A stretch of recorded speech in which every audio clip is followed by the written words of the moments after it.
Halo guys, selamat sore, selamat datang di channel aku Lunar di Solarius. Kali ini melanjutkan pembahasan mengenai konsep penciptaan di dalam Alkitab dan kali ini ya guys, Pembahasan mengenai apa nih? kita akan Tentang melanjutkan teknologi atau malah mengenai kelanjutan dari kemarin. kisah Kalau bajak laut kemarin Kapten Lunar itu di Solarius? membahas Ayo mengenai lanjut. Kamu mau bahas yang tentang mana dulu?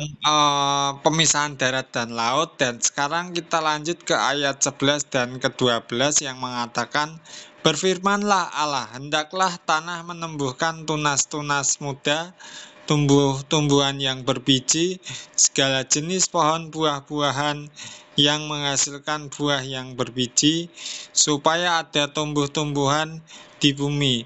Dan jadilah demikian, tanah itu menumbuhkan tunas-tunas muda, segala jenis tumbuh-tumbuhan yang berbiji, dan segala jenis pohon-pohonan yang menghasilkan buah yang berbiji.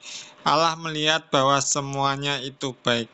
Oke, kali ini kita akan melihat ayat teks Kejadian 1 ayat 11 sampai 12 dan kita coba lihat pembahasannya berdasarkan teks aslinya dulu. Oke, sebelum itu disclaimer dulu ya guys bahwa konten ini dibuat untuk menambah wawasan dan mengajak untuk diskusi, tidak untuk mendiskreditkan atau menyudutkan satu keyakinan tertentu atau pandangan-pandangan tertentu, tapi kita belajar untuk membuka wawasan kita berdasarkan konteks Alkitab ini ya guys. Jadi mohon jangan disalahpahami, bukan untuk maksud apa, tetapi hanya untuk menambah wawasan. Oke, kita mulai dari pembahasan teks aslinya dulu. Namun sebelumnya disclaimer ya.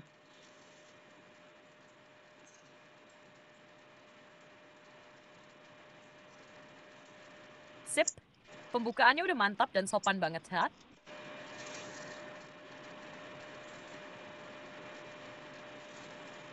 Aku bantu lanjutkan ya, mulai dari pembahasan teks aslinya.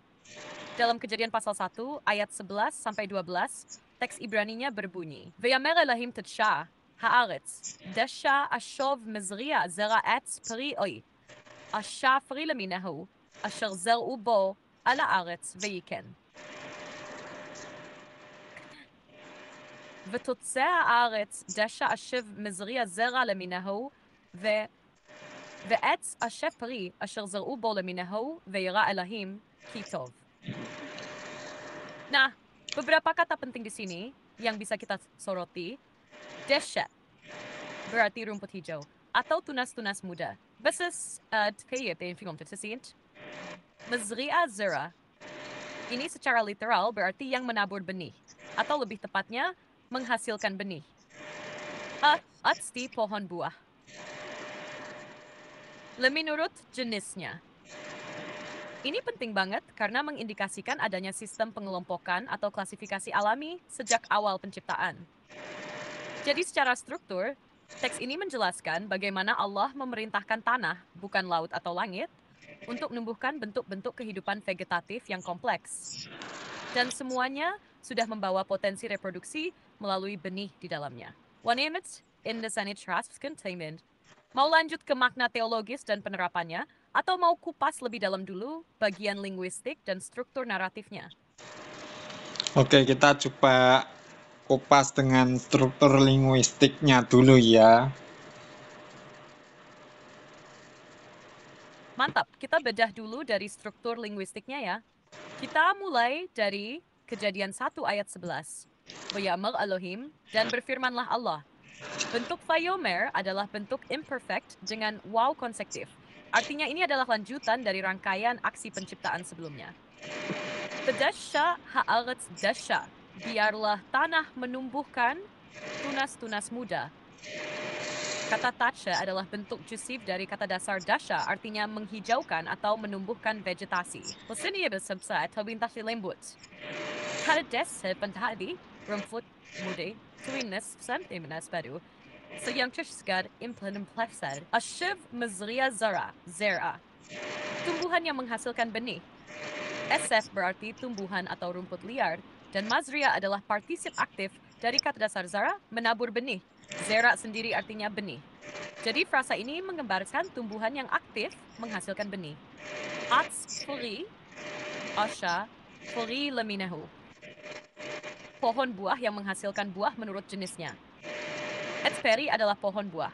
Ose artinya yang membuat atau menghasilkan.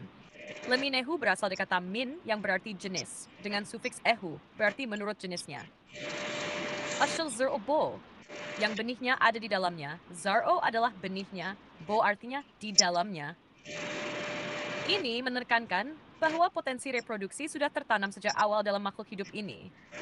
Ala aretz veyahiken, di atas bumi dan jadilah demikian. Kata Fayahiken selalu muncul di akhir firman Allah sebagai tanda bahwa perintah itu langsung terlaksana. Mau lanjut ke ayat ke-12 dengan struktur yang sama atau kamu mau kasih tanggapan dulu? Lanjut ke ayat 12.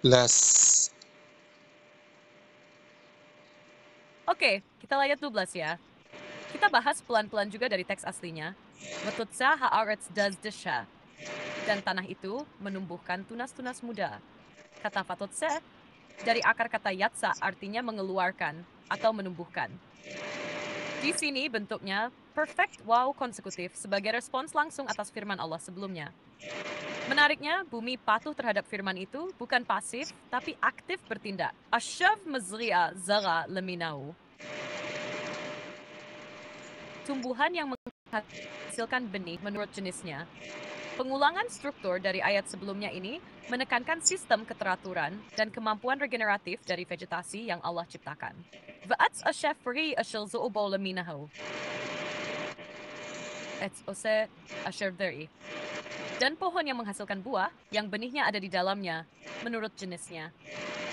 Lagi-lagi struktur ini konsisten, menekankan keanekaragaman yang terorganisir dan prinsip reproduksi sesuai jenis sebagai desain ciptaan. V'yara'a Allahim kitov, dan Allah melihat bahwa itu baik.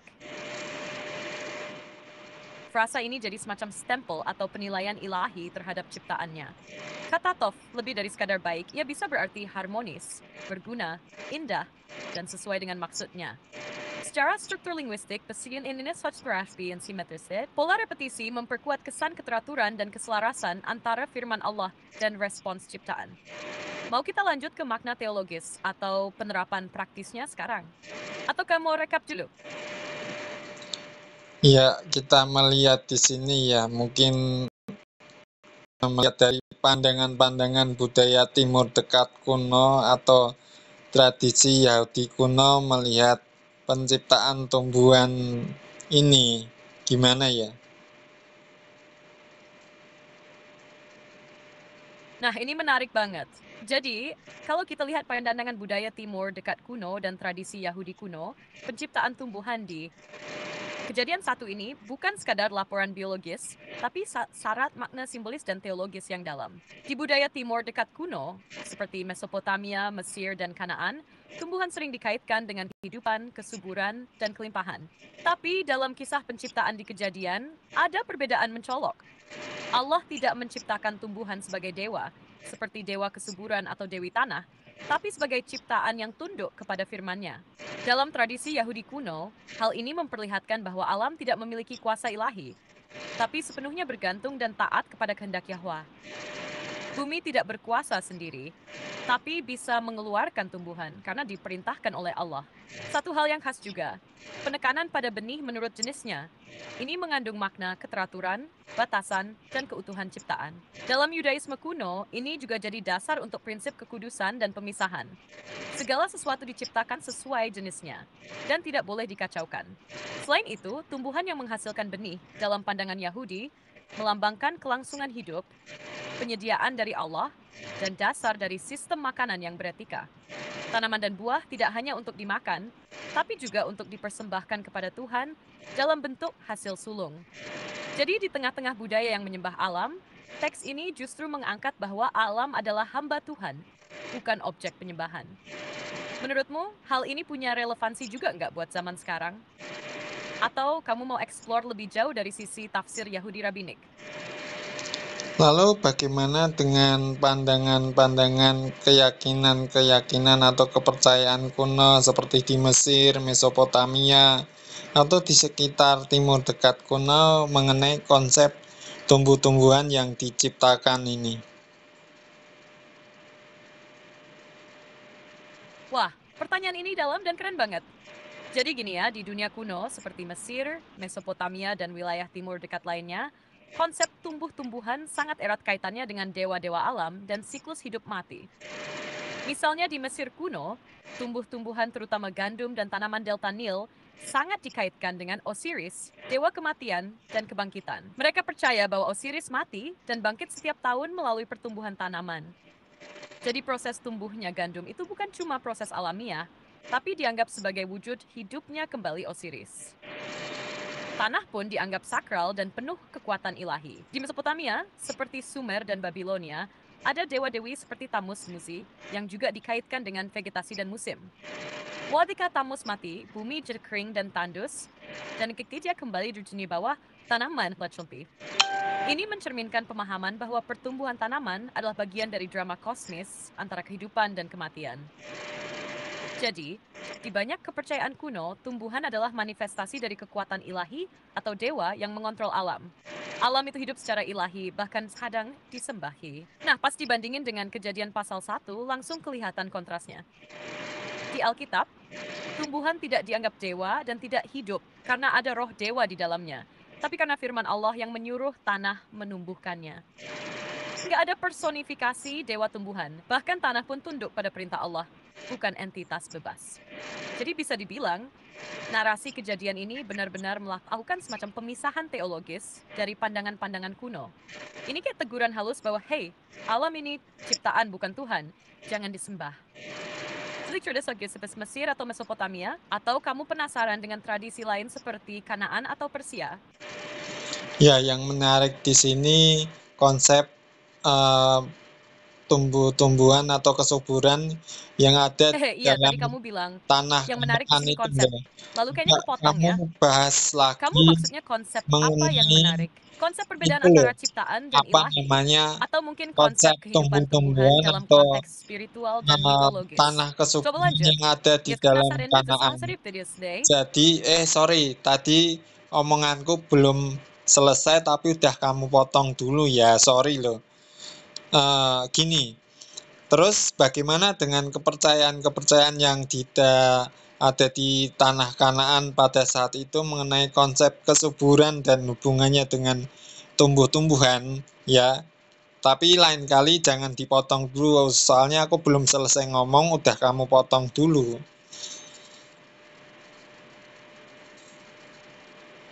Wah, maaf banget ya tadi aku nyelak sebelum kamu selesai. Aku bakal lebih sabar nunggu kamu selesai ngomong dulu. Janji. Nah, soal kepercayaan-kepercayaan yang nggak ada di tanah Kanaan tapi masih di sekitar wilayah timur, dekat kuno, itu juga menarik buat ditelusuri. Apalagi soal konsep kesuburan dan hubungan dengan tumbuh-tumbuhan. Misalnya di wilayah Anatolia, Turki kuno, orang Hittite dan Luwian punya dewi kesuburan seperti Hana-Hana dan Kubaba yang dikaitkan dengan kelimpahan tanah dan panen. Mereka percaya kalau dewi-dewi ini murka atau pergi, maka dimulai dari tandus. Jadi tumbuh-tumbuhan dipandang sebagai wujud kasih sayang dan kehadiran dewi. Di Persia kuno, dalam kepercayaan Zoroastrianisme, bumi dan tumbuhan adalah bagian dari ciptaan Ahura Mazda. Tapi di sana, tumbuhan dipisahkan dari dewa-dewi kesuburan yang bersifat mitologis. Tumbuhan dianggap suci karena merupakan bagian dari ciptaan yang baik. Dan ada semacam ritual pemeliharaan tanah untuk menjaga keseimbangan antara kebaikan dan kekacauan. Kalau di wilayah Yunani kuno, yang meskipun agak lebih barat tapi masih punya pengaruh ke timur, dekat juga ada dewa seperti Demeter, dewi pertanian dan panen. Mitos tentang Persephone, putrinya, yang turun ke dunia bawah, sangat terkait dengan musim dan kesuburan tanah. Saat Persephone hilang, bumi menjadi tidak subur.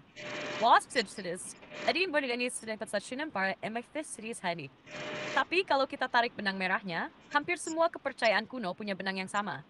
Kesuburan, berkat dari dewa-dewa, dan tumbuhan manifestasi keilahian. Bahkan seringkali panen dan kesuburan jadi pusat dari ibadah mereka, lengkap dengan ritus pengorbanan atau festival. Dan disinilah uniknya teks Kejadian 1. Semua tumbuhan itu tidak ilahi, tidak punya kehendak, dan tidak butuh dipuja. Semua itu muncul karena firman Allah yang esa, yang tidak tergantung musim atau suasana tahun.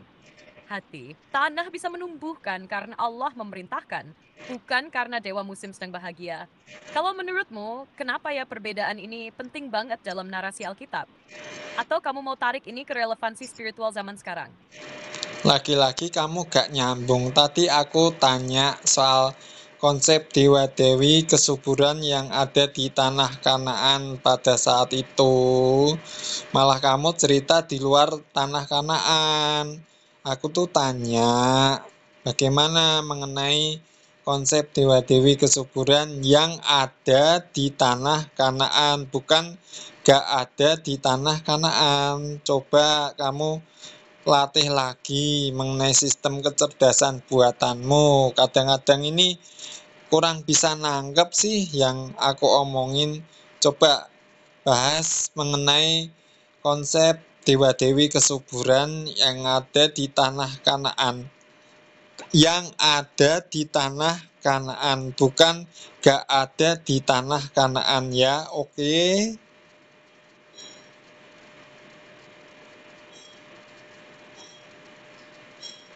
Aduh iya, bener banget. Dan makasih udah ngingetin dengan jelas. Jadi saya, kamu tanya soal konsep dewa-dewi kesuburan yang ada di tanah Kanaan, bukan yang di luar wilayah itu. Oke, sekarang kita bahas fokus ke sana ya. Di tanah Kanaan, kepercayaan yang berkembang sebelum dan selama bangsa Israel memang sangat kental dengan kultus kesuburan. Dan tokoh utamanya adalah Baal. Ini dewa yang paling terkenal. Baal adalah dewa badai, hujan, dan petir.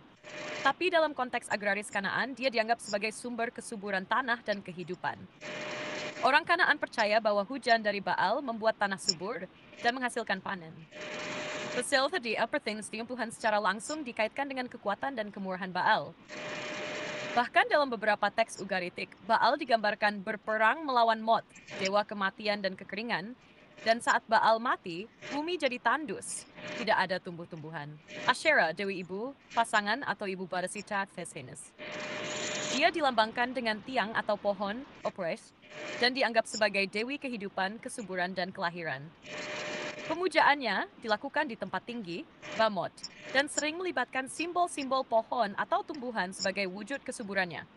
Anat, saudari gantung teksnya juga kan. Dia dikenal sebagai dewi perang, tapi dalam beberapa tradisi juga punya aspek kesuburan dan perlindungan bagi tanah.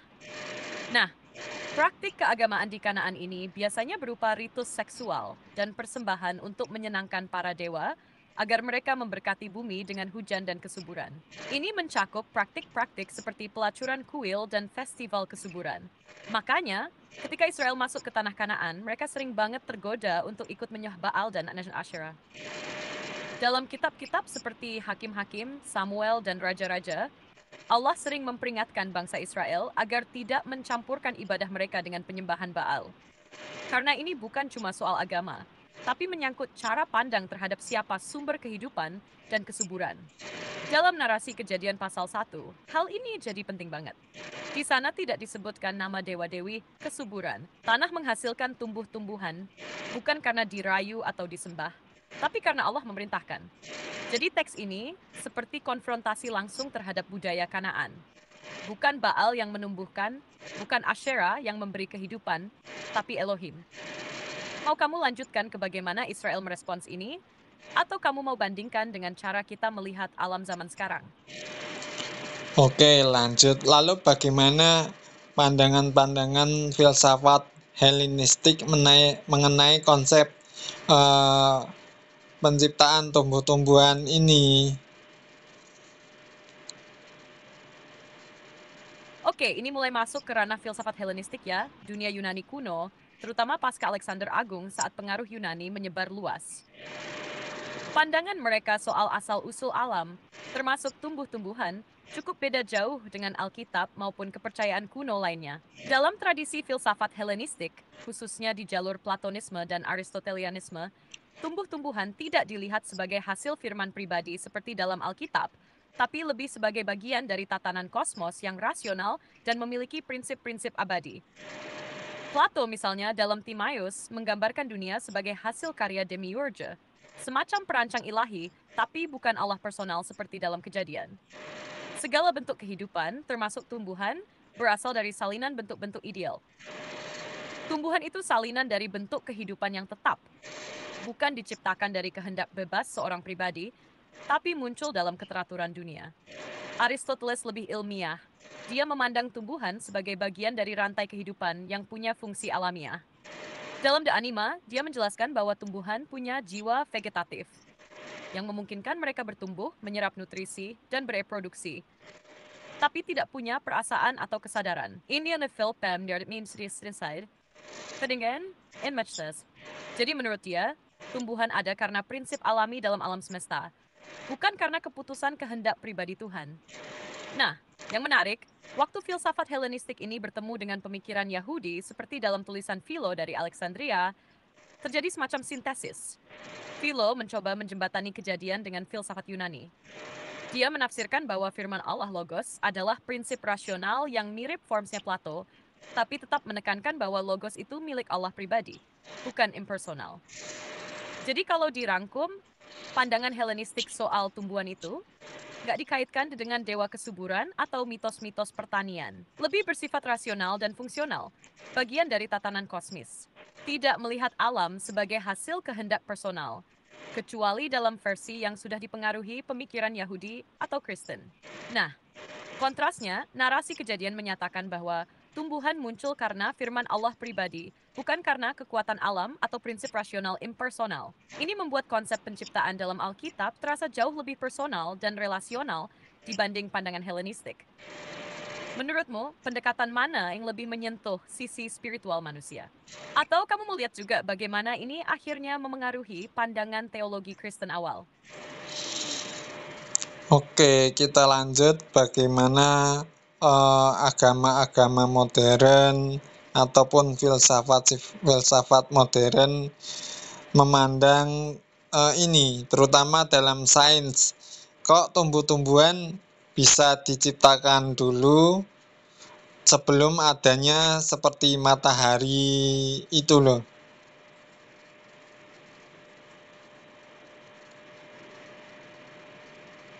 Nah, ini dia pertanyaan klasik yang sering muncul.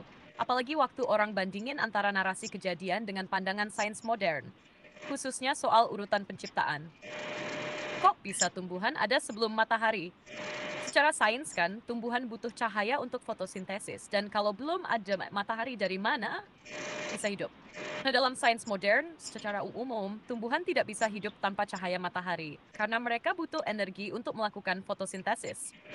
Jadi dalam urutan ilmiah, matahari, bintang, dan galaksi terbentuk dulu, baru kemudian planet bumi mendingin, muncul air, dan akhirnya tumbuh-tumbuhan muncul sekitar 3 miliar tahun lalu kalau pakai estimasi evolusi biologi.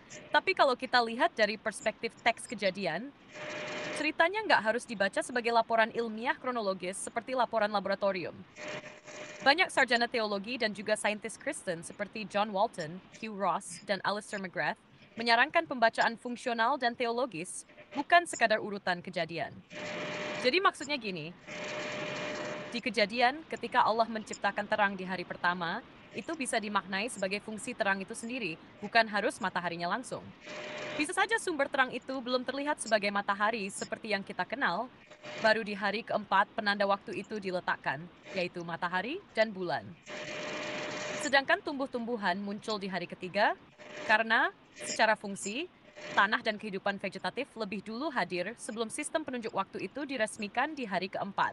Nah, dalam filsafat modern, khususnya sejak era pencerahan, banyak pemikir seperti Spinoza, Hume, atau kemudian Darwin mulai menggeser pandangan dari dunia diciptakan oleh Allah ke arah dunia terbentuk melalui hukum-hukum alam yang tetap. Jadi tumbuhan muncul bukan karena diperintah, tapi karena hasil evolusi dari bentuk kehidupan paling awal yang berhasil beradaptasi. Tapi tetap, sampai sekarang masih ada ruang diskusi antara sains dan iman. Banyak ilmuwan Kristen percaya bahwa Allah bekerja melalui hukum-hukum alam itu sendiri. Dan narasi Kejadian dimaksudkan untuk menyatakan siapa yang menciptakan dan mengapa, bukan bagaimana secara teknis. Jadi, saat ditanya, kok tumbuhan bisa ada sebelum matahari? Jawabannya tergantung dari kerangka baca kita, Apakah kita sedang bicara secara ilmiah, simbolik, atau teologis? Menurutmu, pendekatan mana yang paling bisa dipahami oleh generasi sekarang? Dan kamu pribadi lebih condong kemana? Lalu bagaimana pandangan filsafat ketimuran atau kepercayaan timur memandang konsep penciptaan tumbuh-tumbuhan ini?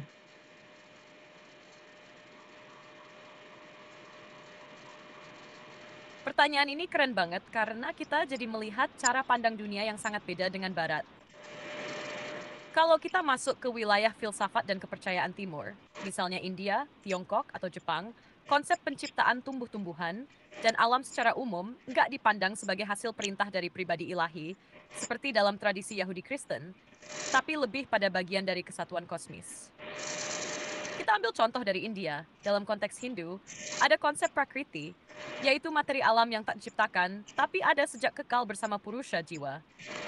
Dalam teks seperti Rig Veda, ada mitos Purusha Sukta, di mana seluruh alam semesta, termasuk tumbuh-tumbuhan, berasal dari pengorbanan kosmis sosok Purusha.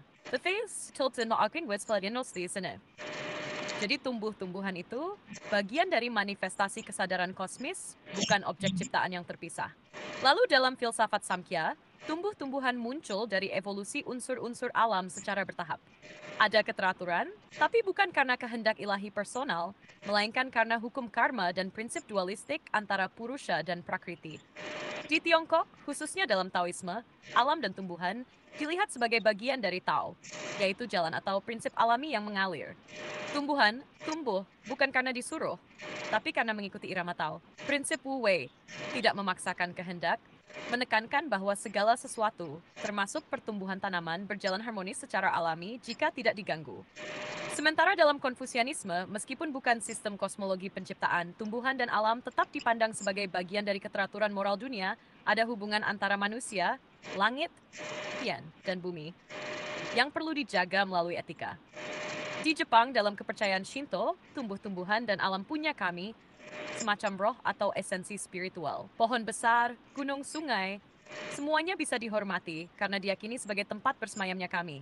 Tumbuhan nggak diciptakan secara personal, tapi muncul sebagai bagian dari harmoni spiritual dunia. Nah, kalau dibandingkan dengan kejadian, perbedaannya jelas banget.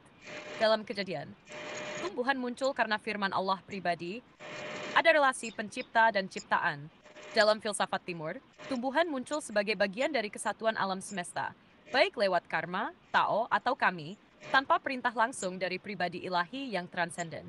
Menurut kamu, apakah pendekatan timur yang melihat alam sebagai bagian dari diri kita bisa disatukan dengan cara pandang Injili yang melihat alam sebagai ciptaan yang dititipkan Tuhan? Atau justru saling bertabrakan? Nah, menarik di sini. Kita coba melihat pandangan teori evolusi teistik dan juga sudut pandang sains mengenai penciptaan tumbuh-tumbuhan ini.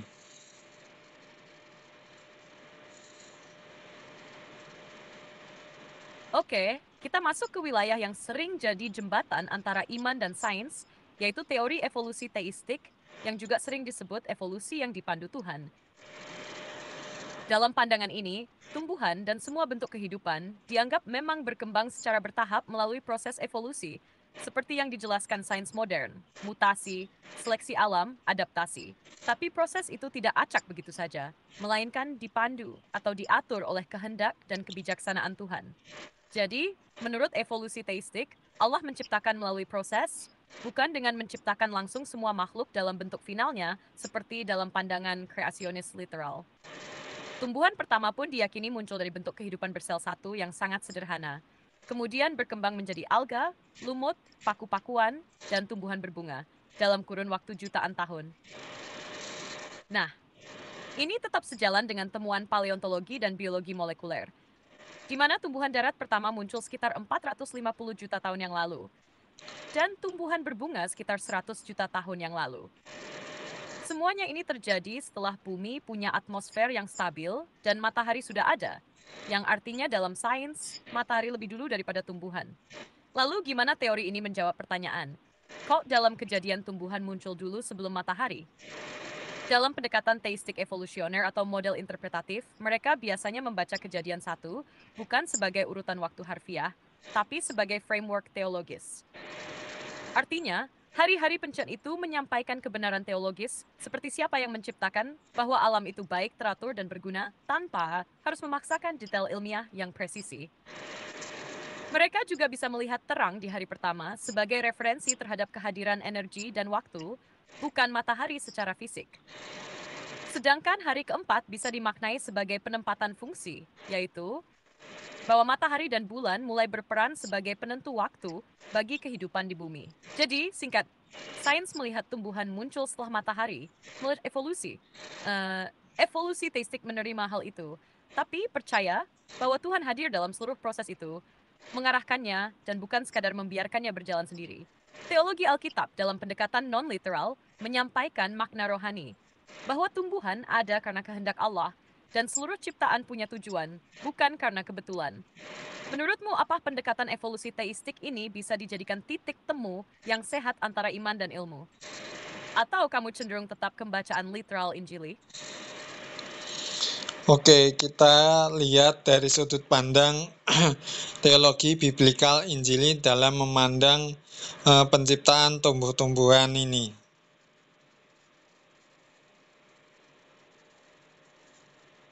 Oke, ini bagian yang sangat menarik. Karena teologi biblikal Injili biasanya punya penekanan kuat pada otoritas dan kejelasan Alkitab, sambil tetap terbuka pada dialog dengan dunia modern. Dalam sudut pandang teologi biblikal Injili, penciptaan tumbuh-tumbuhan di Kejadian 1 ayat 11 dan 12 dilihat sebagai pernyataan tegas bahwa Allah adalah sumber utama dan pribadi dari segala kehidupan. Tumbuhan tidak muncul karena proses alamiah murni, atau hasil dari dewa-dewi kesuburan, atau hasil kebetulan evolusioner, tapi karena Allah sendiri berfirman dan tanah menumbuhkan. Nah, si poin dari pendekatan ini. Tema, berfiindet, jadi pusat. Dalam Injili ini bukan sekadar narasi simbolik, tapi fakta historis. Allah menciptakan secara literal dalam waktu nyata dan ciptaan itu langsung taat. Jadi, ketika Allah memerintahkan tanah menumbuhkan tumbuh-tumbuhan, itu terjadi secara langsung dan nyata. Bukan hanya gambaran teologis atau simbolik. Kedua, tumbuhan disebut menurut jenisnya dan memiliki benih di dalamnya. Ini jadi dasar pemahaman Injili tentang batas-batas ciptaan dan desain Allah yang teratur. Artinya, tidak ada transisi antar spesies, seperti dalam evolusi makro. Karena setiap jenis diciptakan unik, lengkap, dan bisa berkembang biak menurut jenisnya. Ketiga, munculnya tumbuh-tumbuhan sebelum matahari dianggap bukan masalah besar. Karena terang sudah diciptakan lebih dulu di hari pertama. Banyak teolog Injili memahami bahwa terang Allah sendiri cukup untuk menopang kehidupan. Dan matahari baru diberi fungsi sebagai penanda waktu di hari keempat. Jadi tumbuhan bisa tetap hidup karena terang Allah sudah lebih dulu hadir. Keempat, dari sisi spiritual, penciptaan tumbuhan mengandung makna bahwa Allah menyediakan segala kebutuhan manusia, bahkan sebelum manusia diciptakan. Ini menunjukkan bahwa Allah adalah penyedia, Jehovah Jireh, dan ciptaannya dirancang secara berlimpah dan penuh kasih. Jadi, secara keseluruhan, teologi Injili melihat penciptaan tumbuhan sebagai tindakan nyata dan literal dari Allah, didasarkan pada firman-Nya, terjadi dalam konteks 6 hari penciptaan yang historis, bagian dari desain agung yang sempurna, lengkap, dan fungsional, menunjukkan Allah sebagai pencipta yang pribadi, penuh kasih, dan berotoritas. Menurut kamu, bagian mana yang paling kuat dalam penekanan Injili ini? Dan apakah kamu melihat kemungkinan dialog sehat antara posisi ini dengan pandangan ilmiah zaman sekarang? Oke, sebelum kita lanjut, kita disclaimer dulu ya. Silakan.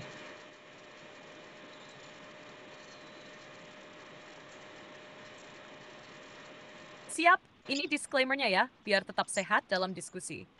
Disclaimer. Pembahasan ini dibuat semata-mata untuk menambah wawasan dan menggali pemahaman secara mendalam dari sudut pandang teologi biblikal Injili, serta mengaitkannya dengan berbagai pandangan lain, baik dari sejarah, filsafat, maupun sains modern. Tujuannya bukan untuk menyerang, menyudutkan, atau mendiskreditkan keyakinan atau pandangan tertentu, tetapi sebagai bahan diskusi terbuka dan edukatif. Harap disikapi dengan sikap terbuka, kritis, dan penuh rasa hormat terhadap keberagaman pandangan. Oke, kita bisa lanjut ke bagian selanjutnya kalau kamu udah siap. Mau lanjut ke hari keempat? Atau kamu mau fokus dulu ke aplikasi teologis dari tumbuhan ini? Ya, bagaimana makna teologis penciptaan hari ketiga ini mengenai penciptaan tumbuh-tumbuhan dan juga relevansinya bagi orang percaya masa kini.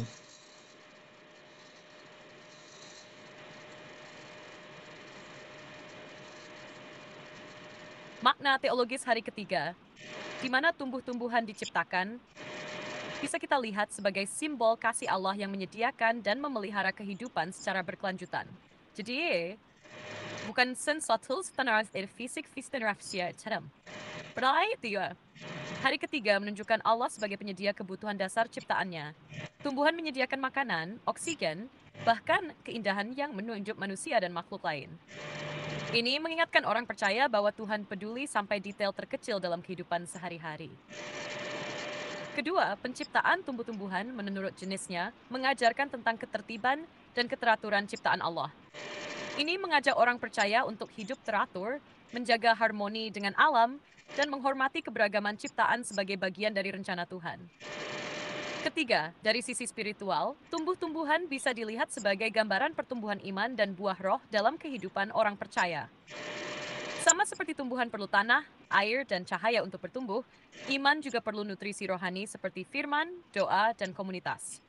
Keempat, hari ketiga memberi pengingat agar kita bertanggung jawab sebagai pengelola ciptaan. Karena Allah sudah memberi tanah yang subur dan tumbuhan yang berlimpah, kita dipanggil untuk merawat lingkungan dan tidak merusak karunia Tuhan.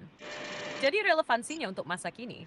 Orang percaya diajak untuk mensyukuri dan memelihara ciptaan sebagai wujud ketaatan dan penghormatan kepada Allah. Juga diingatkan bahwa hidup ini butuh pertumbuhan rohani yang berkelanjutan, seperti tumbuh-tumbuhan yang perlu dirawat dengan baik. Kalau kamu ada atau pikiran atau pemikiran pribadi makna ini yang ingin dibagi? Oke, kesimpulan dari obrolan pada hari ini. Silahkan disampaikan kesimpulan obrolannya.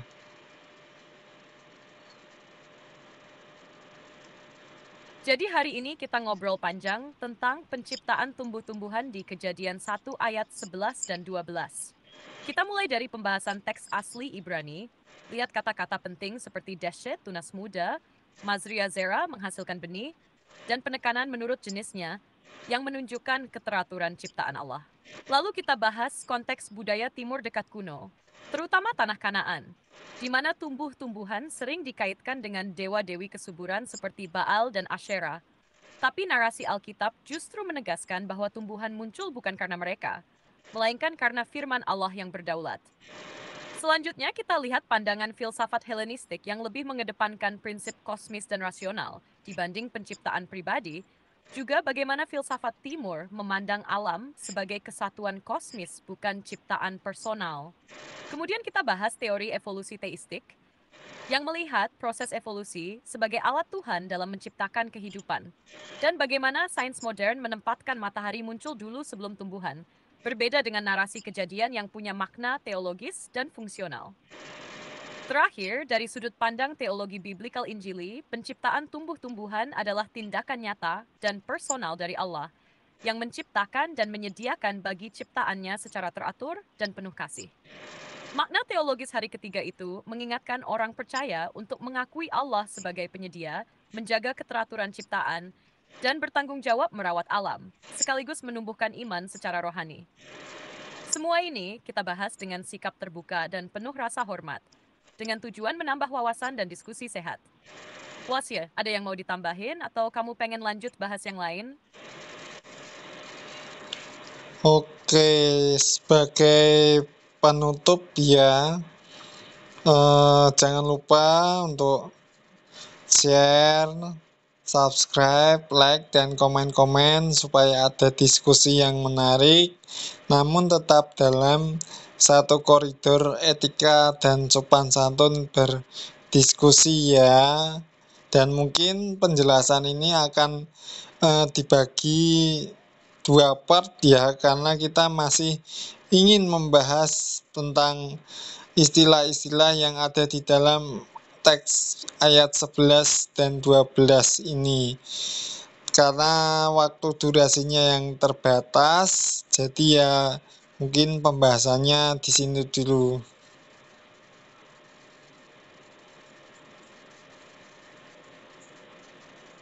Sip. Jadi buat teman-teman yang nonton, jangan lupa share, subscribe, like, dan komen-komen ya, supaya diskusinya makin seru, tapi tetap dalam koridor etika dan sopan santun. Karena pembahasan ini cukup dalam, kita bagi jadi dua part supaya nggak kepanjangan. Part pertama ini kita fokus ke ayat 11 dan 12 dulu. Nanti di part selanjutnya kita gali istilah-istilah pentingnya lebih dalam. Terima kasih sudah ikut ngobrol, sampai ketemu di video berikutnya.